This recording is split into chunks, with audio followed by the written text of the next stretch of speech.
Olá pessoal, voltando aqui, falar em Portugal, mais um vídeo da nossa série de vídeos do programa Formação CCNA. Esse é o segundo vídeo, nós vamos falar sobre modelo OSI. Bom, olha só, no vídeo anterior nós falamos que a nossa verdadeira diversão está nesses três caras aqui de baixo. Bom, o que que acontece? Acontece o seguinte, eu vou inserir mais uma camada aqui, e nessa camada eu vou falar para vocês, se é errado, né? Eu vou falar para vocês o que esses caras fazem. Por que esses caras são importantes pra gente? Bom, eu falei para vocês, são as quatro camadas de baixo. Camada 4, camada 3, a camada 2 e a camada 1.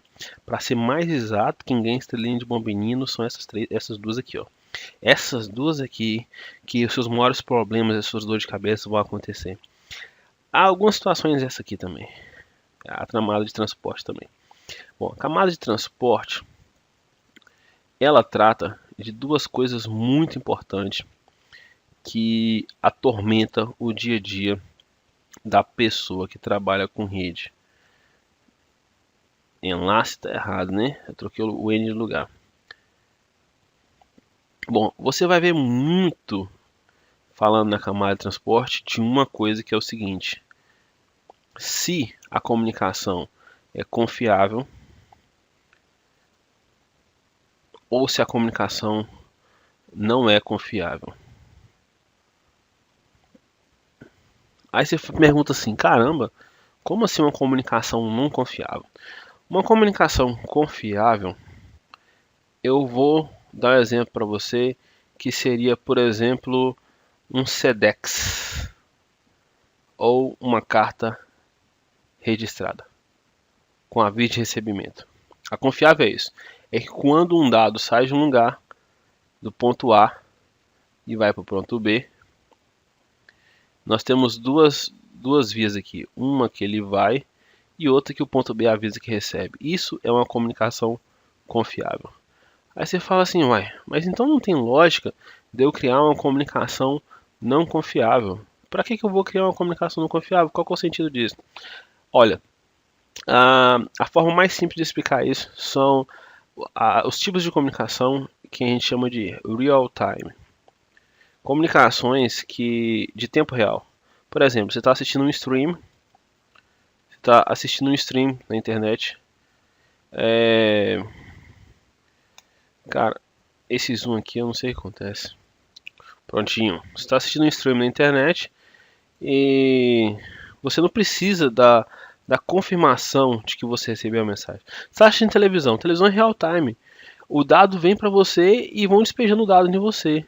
Isso é uma comunicação não confiável. O cara que manda o streaming via rede para você, ele não quer saber se você recebeu. Ele vai mandar e receber é problema seu. Essa é uma das principais características da camada de transporte. Se a comunicação é confiável ou se ela não é confiável. Adiantando para vocês aqui, se ela vai usar TCP, o protocolo TCP, ou se ela vai usar o protocolo UDP. Confiável e não confiável, ou seja, o TCP tem aviso de recebimento e o UDP não tem. Por exemplo, telefonia IP, voz sobre IP, enfim, essas coisas que não precisam de confirmação de recebimento.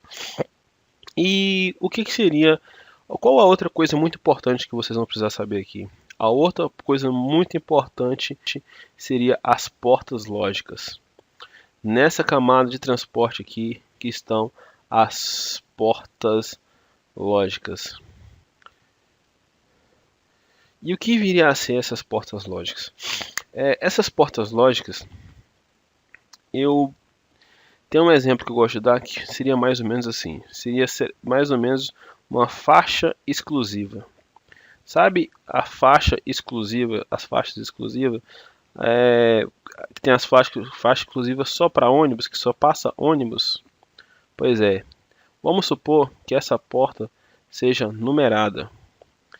E aí, cada porta dessa tem uma numeração. E fala assim, ó, só o ônibus azul, que a porta pode passar na porta 0. Só o ônibus verde pode passar na porta 5. Então, para que foram criadas essas portas?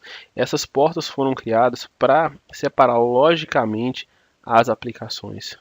Como as aplicações vão trafegar no ambiente de rede. Então, às vezes, você vai tratar muito na camada de transporte aqui, quando você trabalha com Firewall. Quando você trabalha com Firewall, você trabalha muito com isso aqui, que é você libera ou não libera portas lógicas. Bom,